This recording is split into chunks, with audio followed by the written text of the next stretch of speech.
Marble পাথরে উঠল সেজে মসজিদের গঠন, আজও বাড়েনি বাড়বে কবে ইমামদের বেতন। ঠিক কিনা?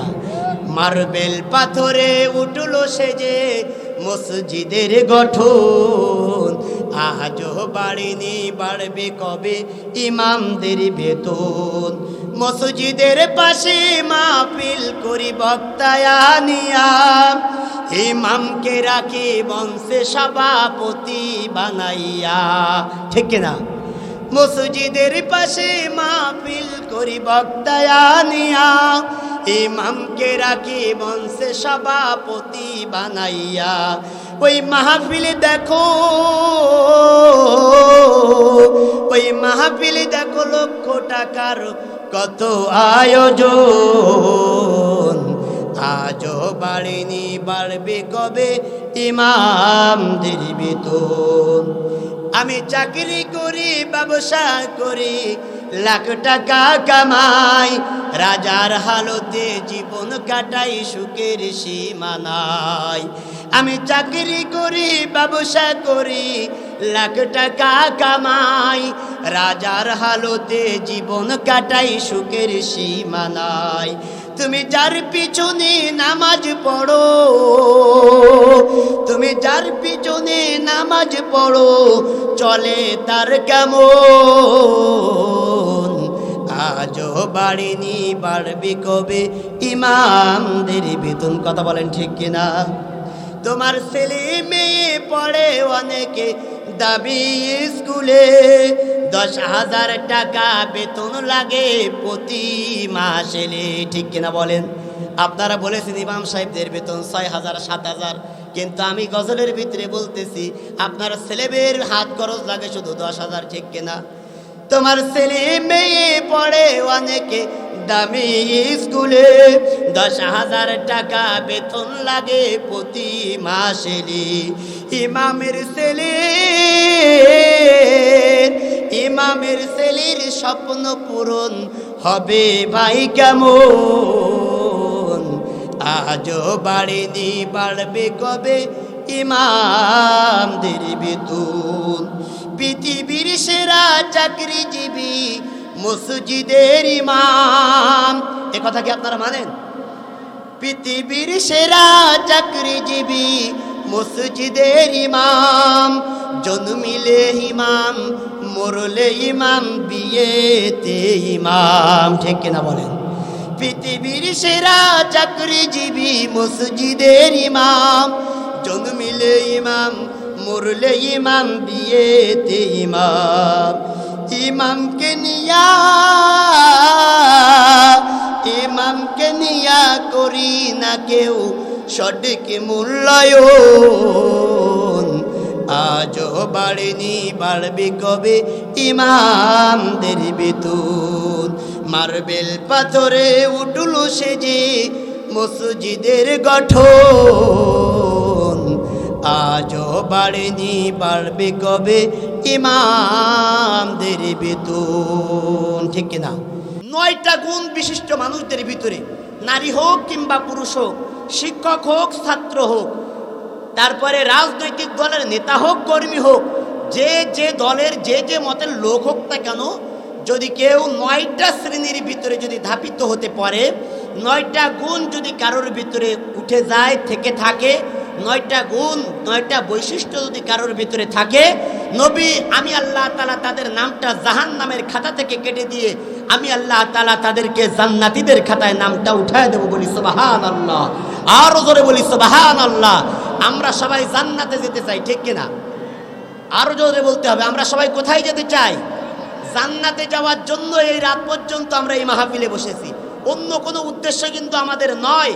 তাহলে জান্নাতে যাওয়ার উদ্দেশ্য যদি হয়, আল্লাহ তাআলা এমন 9টা কি গুণের কথা বলেছেন, যে গুণগুলো থাকলে পরে আমাদেরকে জাহান্নামের খাতা থেকে নামটা কেটে দিবে, জান্নাতীদের খাতায় আল্লাহ তাআলা নিজে উঠিয়ে দিবে।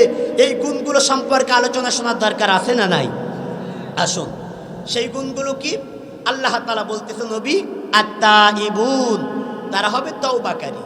9টা বৈশিষ্ট্য, 9টা গুণের 1 নাম্বার গুণ হলো আত-তাইবুন, তারা হবে তওবাকারী।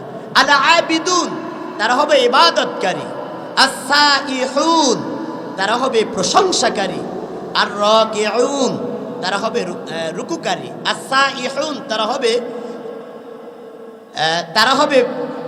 আস-সাইহুন তারা হবে রোজা পালনকারী, আর রাকিউন তারা হবে রুকুকারী, আস-সাজিদুন তারা হবে সিজদাকারী, আল আমিরুনা বিল মারুফ তারা সৎ কাজের আদেশ দিবে, ওয়ান নাহুনা আনিল মুনকার এবং অসৎ কাজে বাধা প্রদান করবে, ওয়াল হাফিজুনা লিহুদুদিল্লাহ এবং আল্লাহ তাআলা যে সীমারেখা দিয়েছেন সেই সীমারেখার ভিতরে তারা আবদ্ধ থাকবে।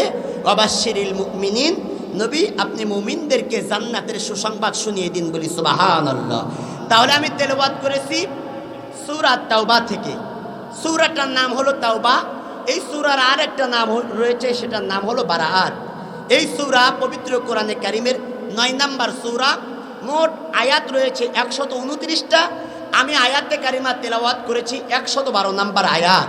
আল্লাহ তাআলা এই সূরাটা রাসূল সাল্লাল্লাহু আলাইহি ওয়াসাল্লামের মাদানী যুগের মধ্যম সময়ের একেবারে শেষের দিকে আল্লাহ তাআলা এই সূরাটা নাজিল করে দিয়েছেন, বলি সুবহানাল্লাহ।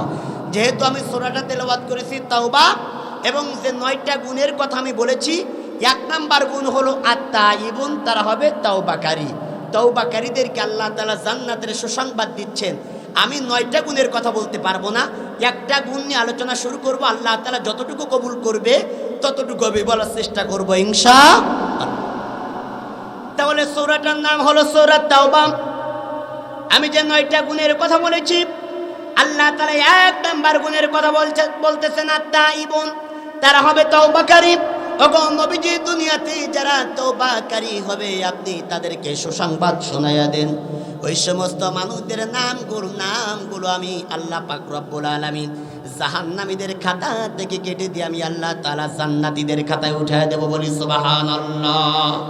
আমার ভাইরা, তওবা শব্দের অর্থ কি? তওবা শব্দের অর্থ হলো ফিরে আসা, গুনাহের পথকে পরিত্যাগ করে নেক পথ ধরা। তওবার অর্থটা হলো ফিরে আসা, তওবা শব্দের অর্থ হলো ফিরে আসা। কিন্তু তওবার আসল দাবিটা কিন্তু আমরা জানি না, তওবা আসলে কি চায়। আল্লাহ পাক রব্বুল আলামিন বলতেছেন, তওবা এমন একটা জিনিস, আপনি একটা গুনাহের কাজ করে ফেলতেছেন, আপনার দ্বারা একটা গুনাহের কাজ হয়ে যাচ্ছে, এমন একটা কাজ আপনি করতেছেন আল্লাহর কোরআনের বিরুদ্ধে চলে যাচ্ছে, আল্লাহ রাসূল সাল্লাল্লাহু আলাইহি ওয়াসাল্লামের হাদিসের বিরুদ্ধে চলে যাচ্ছে, ইসলামের বিরুদ্ধে চলে যাচ্ছে, আল্লাহর নাফরমানের পর্যায়ে পড়ে। যখনই আপনি বুঝতে পারলেন এই জিনিসটা আমার দ্বারা খারাপ কাজ, এই জিনিসটা আমার দ্বারা গুনাহের কাজ, বুঝার সাথে সাথে ওই পথ থেকে মুখটা ফিরাইয়া নিয়ে সঠিক পথটা ধরার নাম হলো তওবার আসল দাবি, বলি সুবহানাল্লাহ। আমরা তওবা কেন করব? আল্লাহর হাবিব সাল্লাল্লাহু আলাইহি ওয়াসাল্লাম বলেছেন, আমি দৈনিক আল্লাহ তাআলার কাছে কম পক্ষে 100 বার ক্ষমা প্রার্থনা করি, আমি কম পক্ষে আল্লাহ তাআলার কাছে 100 বার তওবা করি, বলি সুবহানাল্লাহ। আল্লাহ তাআলার হাবিব সাল্লাল্লাহু আলাইহি ওয়াসাল্লাম 100 বার আল্লাহ তাআলার কাছে তওবা করেন। গুফিরা লাহুমা তাকদ্দামা মিন যামবিহিম ওয়া মা তাআখার। যে নবীর আগের এবং পিছনের সমস্ত গুনাহ, আগের এবং পরের সব গুনাহগুলোকে আল্লাহ তাআলা মাফ করে দিয়েছে।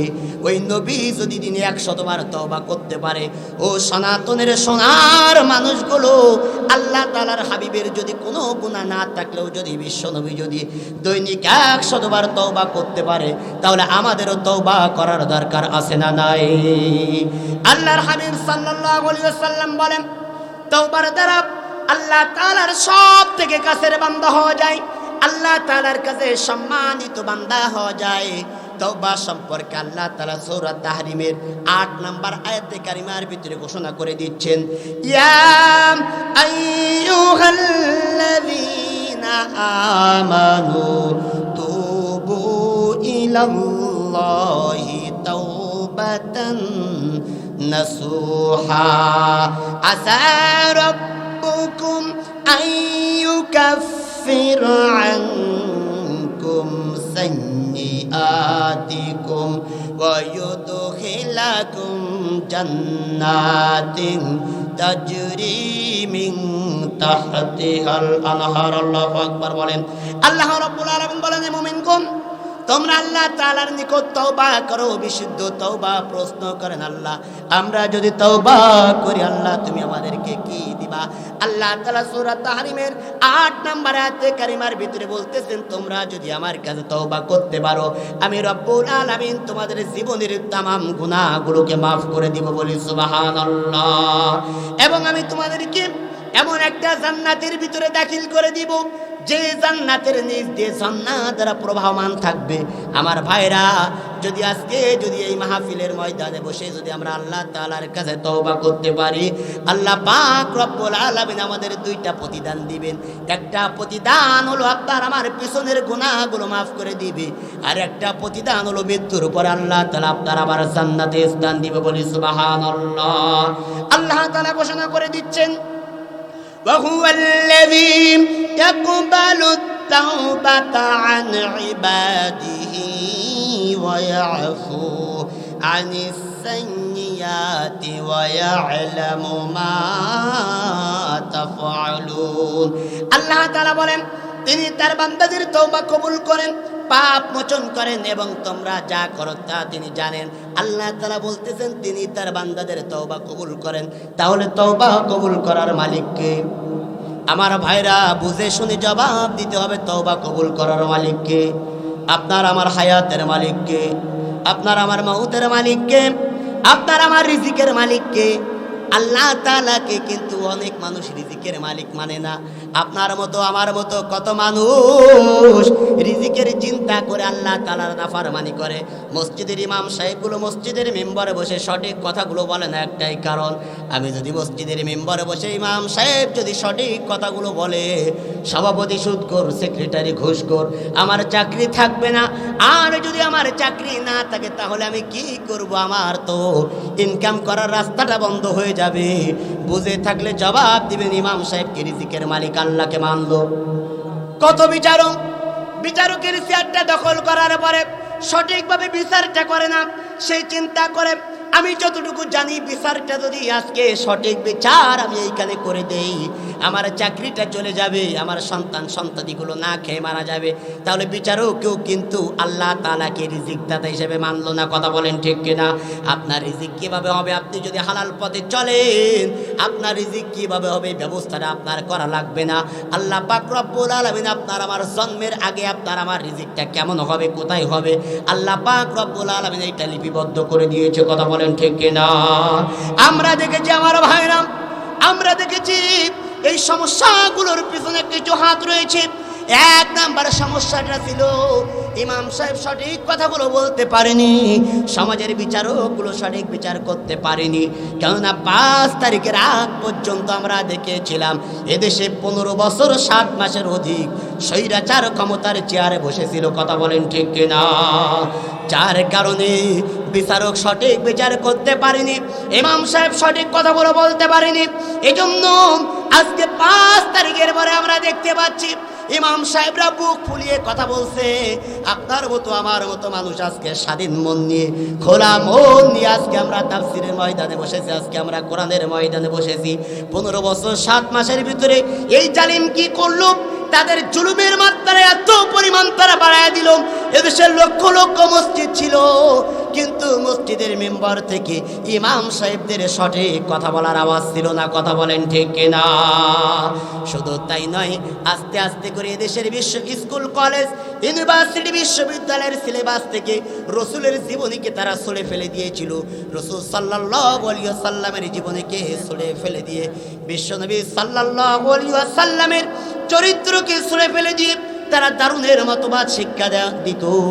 শুধু তাই নয়, ওই জালিম তারা কি করেছিল?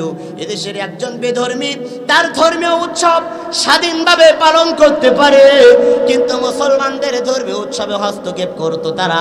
আজকে তারা দেখে জুলুমের মাত্রায় এমন পর্যায়ে তারা পৌঁছে দিয়েছিল, আল্লাহ তাআলা আর সহ্য করতে পারে নাই। আল্লাহ পাক রব্বুল আলামিন মুসলিমের কান্না শুনেছে, মুসলিমদের আর্তনাদ শুনেছে, যার কারণে একটু দেরিতে হলেও 5 তারিখে তাকে বিদায় করে ছেড়েছে। কথা বলেন ঠিক কিনা?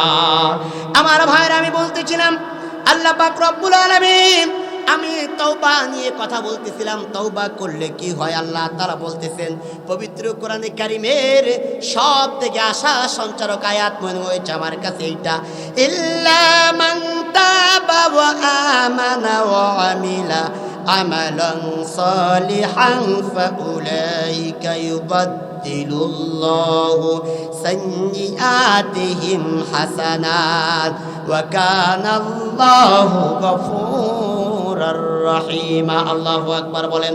আল্লাহ পাক রব্বুল আলামিন সূরা ফুরকানের ৭০ নম্বর আয়াতে কারিমার ভিতরে আল্লাহ তাআলা ঘোষণা করে দিচ্ছেন, তবে তারা ছাড়া যারা তওবা করেছে এবং ঈমান এনে সৎ কাজ করতে থেকেছে, যারা তওবা করেছে, তওবা করার পরে সৎ কাজ করতে থেকেছে, আল্লাহ পাক রব্বুল আলামিন বলেন এই সমস্ত বান্দাদের অসৎ কাজগুলোকে আমি রব্বুল আলামিন সৎ কাজের দ্বারা পরিবর্তন করে দিব। বলি সুবহানাল্লাহ।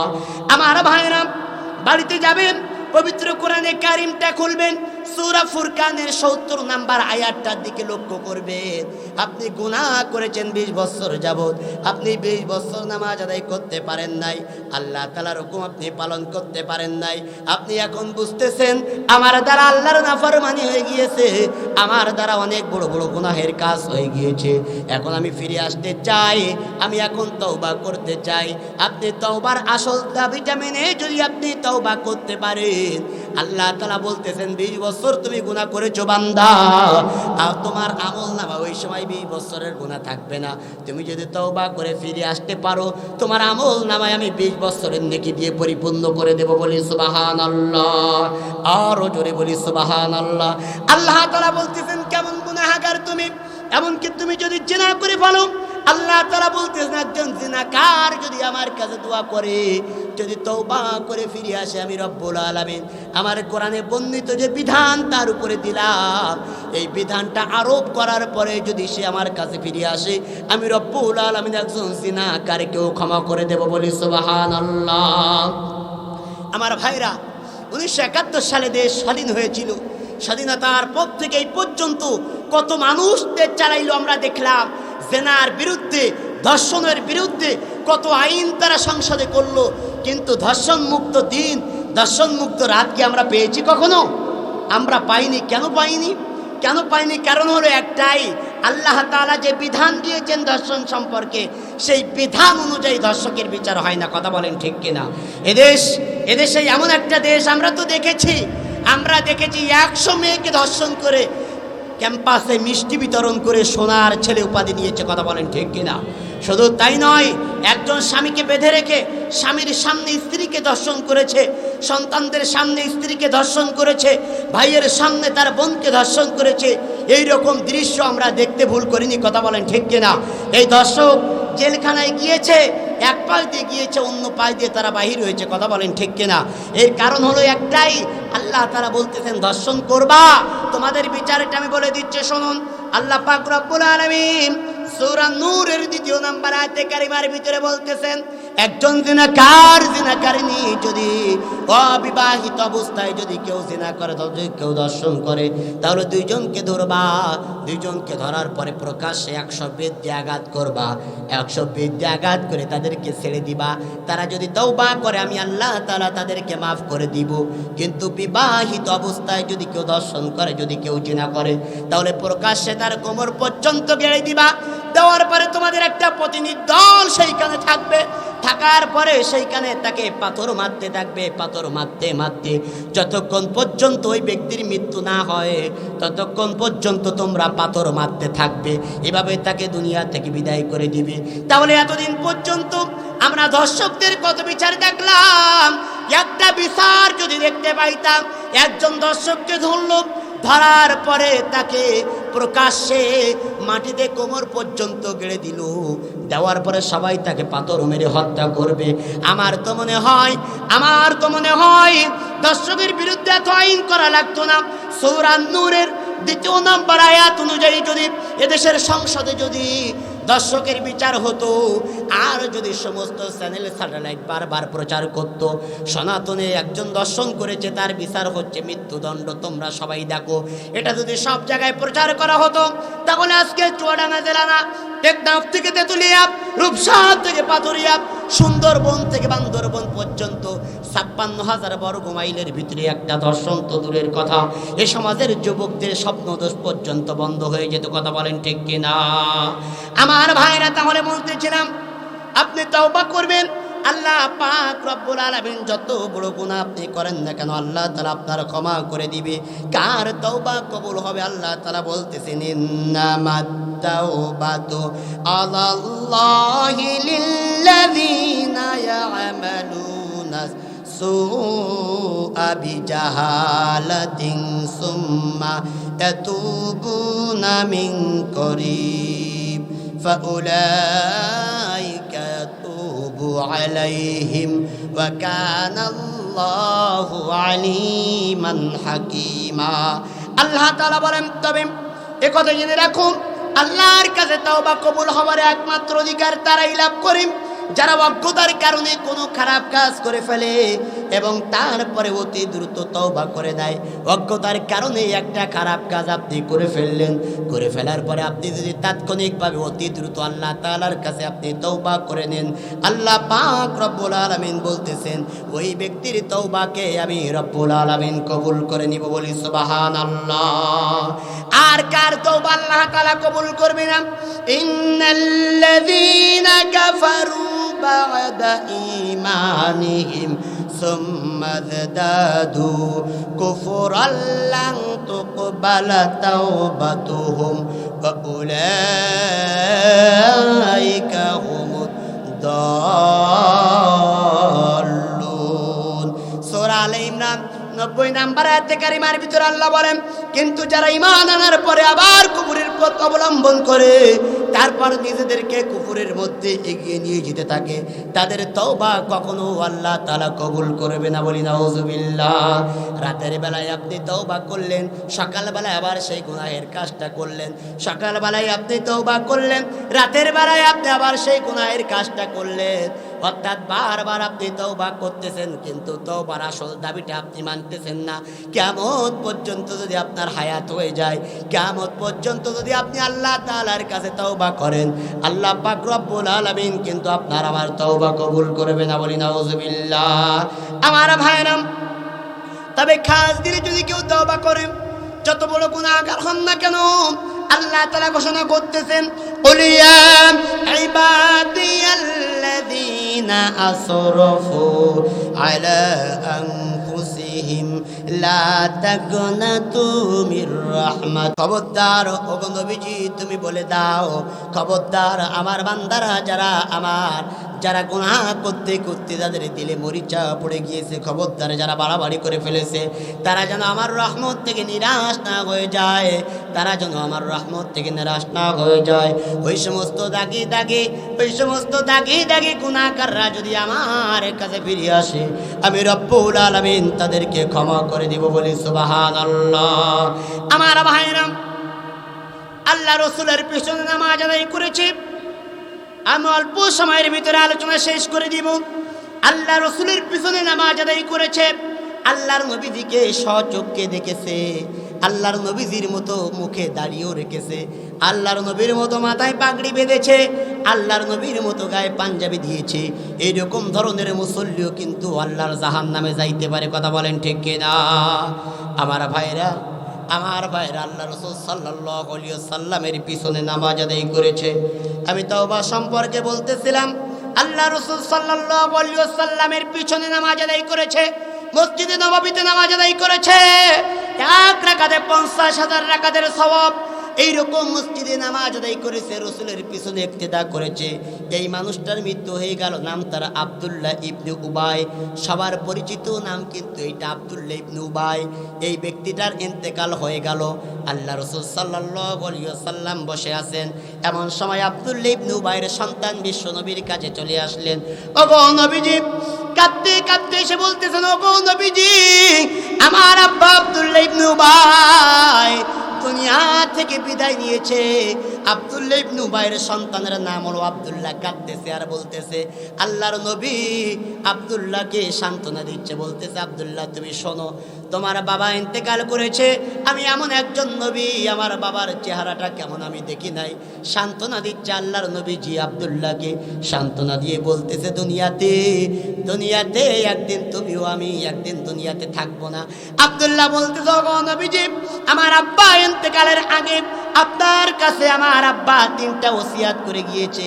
এই 3টা ওসিয়াতের কথা বলে আমি আখেরি মোনাজাতের দিকে যাব ইনশাআল্লাহ। এ কথা যে সময় বললেন আল্লাহর নবী সাল্লাল্লাহু আলাইহি ওয়াসাল্লাম বলেন, আব্দুল্লাহ তুমি বলে দাও। আল্লাহর হাবিব প্রশ্ন করলেন, আব্দুল্লাহ জবাব দিচ্ছে, ওগো নবীজি, আমার আব্বা ইন্তেকালের পূর্বে আপনাকে সালাম দিয়েছেন। আল্লাহ রাসূল সাল্লাল্লাহু আলাইহি ওয়াসাল্লাম আব্দুল্লাহ ইবনে উবাইর সালামের উত্তর দিলেন, বলি সুবহানাল্লাহ। আমার মুসলমান ভাইরা কথাটা ভালো করে খেয়াল করবেন, ভালো করে শুনবেন। আপনি আমি কেমন ধরনের মুসাল্লি, আপনি আমি কেমন ধরনের মুসাল্লি, কোন ইমামের পিছনে আপনি আমি নামাজ আদায় করতেছি, খেয়াল করে শুনবেন। রসুলের পিছনে নামাজ আদায় করেছে, রসুলকে ইন্তেকালের পূর্বে সালাম দিয়েছেন, আল্লাহর নবী সালামের উত্তর দিলেন। আল্লাহর হাবিব প্রশ্ন করলেন, আব্দুল্লাহ তোমার আব্বার 2 নাম্বার ওসিয়াত কি ছিল? আব্দুল্লাহ বলতেছে, ওগো নবীজি, আমার আব্বার ইন্তেকালের পূর্বে 2 নাম্বার ওসিয়াত ছিল, আমার আব্বার ইন্তেকালের পরে আপনার গায়ের একটা জামা দিয়ে যেন আমার আব্বার কাফনের ব্যবস্থা করা হয়, বলি সুবহানাল্লাহ। আল্লাহর নবী কোনো কথা বললেন না। বিশ্বনবী তার গায়ের উপর থেকে 2টা জামা খুলে ফেললেন। 2টা জামা খোলার পরে বিশ্বনবীর গায়ের সাথে লেগে থাকা যে জামাটা, আমরা গেঞ্জি আকারে যেমন জামা ব্যবহার করে থাকি, বিশ্বনবী সেই জামাটা খুললেন। জামাটা খোলার পরে আব্দুল্লাহর কাছে দিলেন, বললেন, যাও তোমার আব্বার কাফনের ব্যবস্থা করো। তারপরে 3 নম্বর ওসিয়াতটা তুমি বলে যাও। আব্দুল্লাহ ইবনে উবাইর সন্তান আব্দুল্লাহ বলতেছে, ওগো নবীজি, আমার আব্বার 3 নাম্বার ওসিয়াত ছিল, আমার আব্বার জানাজার নামাজের ইমামতিটা আপনাকে করতে হবে। আল্লাহর নবী বললেন, যাও কাফনের ব্যবস্থা করো, দাফনের ব্যবস্থা করো, আমি নবীজি আসতেছি। আব্দুল্লাহ চলে গেলেন। বিশ্বনবী জানাজায় যাওয়ার জন্য প্রস্তুতি নিচ্ছেন, সাহাবীদেরকে সাথে নিলেন। নেওয়ার পরে যেই না বাইর হবে, আল্লাহ রসুলের একজন সাহাবী নাম হলো তার ওমর রাদিয়াল্লাহু তাআলা আনহু, তিনি বিশ্বনবীর জামা টেনে ধরলেন পিছন থেকে। ওমর রাদিয়াল্লাহু তাআলা আনহু পরবর্তীতে বলতেছেন, আমি যে ওই দিন কিসের পাওয়ারে, কে কারণে আমি বিশ্বনবীর জামাটা ধরেছিলাম আমি জানি না। আজও যদি আমি মনে করি আমি ওমরের মতো নগণ্য একজন মানুষ বিশ্বনবীর জামা ধরেছিলাম, এই চিন্তাটা করলে আমার বুকটা থরথর থরথর করে কাঁপতে থাকে, বলি সুবহানাল্লাহ। আমার ভাইরা, বিশ্বনবী ওমর রাদিয়াল্লাহু তাআলা আনহু জামা টেনে দিয়ে বলতেছেন, ওগো নবীজি, আপনি কার জানাজা নামাজ পড়ার জন্য যাইতেছেন? একজন কাফির মুসলমানদের জন্য যে ক্ষতিকর নয়, একজন কাফির ইসলামের জন্য যতটুকু ক্ষতি করতে না পারে, একজন কাফের আপনার বিরুদ্ধে যতটুকু ক্ষতি না করেছে, আপনি যার জানাজা পড়ার জন্য যাচ্ছেন, ওই ব্যক্তিটা সব থেকে বেশি ক্ষতি করেছে। কথা বলেন ঠিক কিনা? আমার ভাইরা, বিশ্বনবী বললেন, ওমর, আল্লাহ তাআলা যতক্ষণ পর্যন্ত আমার কাছে ওহী না দিবে, ততক্ষণ পর্যন্ত আমি বিশ্বনবী কোনো কাজে আমি বাধাগ্রস্ত হব না, কোনো কাজ আমি বন্ধ করব না। দয়ার নবী, মায়ার নবী আব্দুল্লাহ ইবনে উবাইর জানাজা নামাজ পড়ার জন্য তার বাড়িতে চলে গেলেন। যে দেখে আব্দুল্লাহ ইবনে উবাই মৃত অবস্থায় হা হয়ে শুয়ে আছেন। অনেক মানুষ কিন্তু ইন্তেকালের পরে কিন্তু মুখটা হা করা থাকে। বিশ্বনবী তার দৃশ্যটা দেখলেন, দেখার পরে নিজের মুখ থেকে নালা নিলেন, নেওয়ার পরে আব্দুল্লাহ ইবনে উবাইয়ের মুখে ঠোঁটে লাগিয়ে বিসমিল্লাহ বলে চাপ দিলেন। সাথে সাথে আব্দুল্লাহ ইবনে উবাইয়ের মুখটা বন্ধ হয়ে গেল, বলি সুবহানাল্লাহ। বিশ্বনবী সাল্লাল্লাহু আলাইহি ওয়াসাল্লাম জানাজা নামাজের ইমামতিটা করলেন। তাহলে চিন্তা করে দেখুন, আব্দুল্লাহ ইবনে উবাইয়ের গায়ে ছিল বিশ্বনবীর জামা, তার মুখে ছিল বিশ্বনবীর নালা, এবং তার জানাজা নামাজের ইমামতিও করেছেন বিশ্বনবী নিজে। এই মানুষটা কি আল্লাহর জাহান্নামে যাইতে পারে? এই মানুষটা কিন্তু আল্লাহর জাহান্নামে যাইতে পারে না, এটা আমাদের হিসাব। এই মানুষটার দাফনের কাজ শেষ করার পরে আল্লাহর নবী সাল্লাল্লাহু আলাইহি ওয়াসাল্লাম হাত তুলে দোয়া করতেছেন। ওমর রাদিয়াল্লাহু তাআলা আনহু সহ অন্যান্য সাহাবীরা বর্ণনা করেছেন, ওই দিন বিশ্বনবী এমন চোখের পানি ঝরিয়েছেন, আব্দুল্লাহ ইবনে উবাইয়ের আগে এবং পরে কারোর কবরের পাশে দাঁড়িয়ে আল্লাহর নবীকে এত চোখের পানি ঝরাতে দেখি নাই, বলি সুবহানাল্লাহ। আল্লাহর নবী দোয়া করতেছেন, চোখের পানি ছেড়ে দিচ্ছেন, আল্লাহ তাআলা আয়াত নাযিল করে দিচ্ছেন। আল্লাহ তাআলা আয়াত নাযিল করে দিচ্ছেন, ইস্তাগফির লাহুম আও লা তাস্তাগফির লাহুম ইন তাস্তাগফির লাহুম 70 মাররাতান ফালাই তাগফিরাল্লাহু লাহুম যালিকা বিআন্নাহুম কাফারু বিল্লাহি ওয়া রাসূলিহি ওয়াল্লাহু লা ইয়াহদিল কওমাল ফাসিকিন। আল্লাহ তাআলা আয়াত নাযিল করে দিচ্ছে, ওগো নবীজি, এই ধরনের লোকদের জন্য আপনি নবীর জন্য ক্ষমা প্রার্থনা করা আর না করা সমান। আপনি যদি তার জন্য 70 বার দোয়া করেন, আল্লাহ পাক রব্বুল আলামিন আপনার এই দোয়া আজকে কবুল করবে না। কোন নবী দোয়া করতেছে? যে নবী হা বললে আল্লাহ তাআলা হালাল করে দিয়েছে, যে নবী না বললে আল্লাহ তাআলা হারাম করে দিয়েছে, যে নবী পা উঁচু করলে আর আজিম পর্যন্ত পৌঁছে গিয়েছে, যে নবীর আঙ্গুলের ইশারাতে আকাশের চাঁদ দ্বিখণ্ডিত হয়ে গিয়েছে, যে নবী রাস্তা দিয়ে চললে আকাশের মেঘমালাগুলো ছায়া দিয়েছে, যে নবীর দিকে তিন বাচ্চারা তাকার পিতা হারানোর বেদনা ভুলে গিয়েছে, যে নবীর চেহারার দিকে বিধবারা তাকাইলে স্বামী হারানোর বেদনা ভুলে গিয়েছে, ওই নবীজি দোয়া করতেছে, আল্লাহ তাআলা বলতেছে, নবী একবার কেন 70 বার যদি তুমি দোয়া করো, তোমার দোয়া তার জন্য কবুল হবে না। বলি নাউজুবিল্লাহ। আল্লাহর নবী হাত টানা বলেন চলে যাচ্ছেন, জিবরাইল আলাইহিস সালাতু ওয়াস সালাম আবার হাজির আর একটা আয়াত নিয়ে, ওয়ালা তুসাল্লি আলা আহাদিম মিনহুম মাতা আবাদাও ওয়ালা তাকুম আলা কবরি ইন্নাহুম কাফারু বিল্লাহি ওয়া রাসূলিহি ওয়া মাতু ওয়া হুম ফাসিকুন।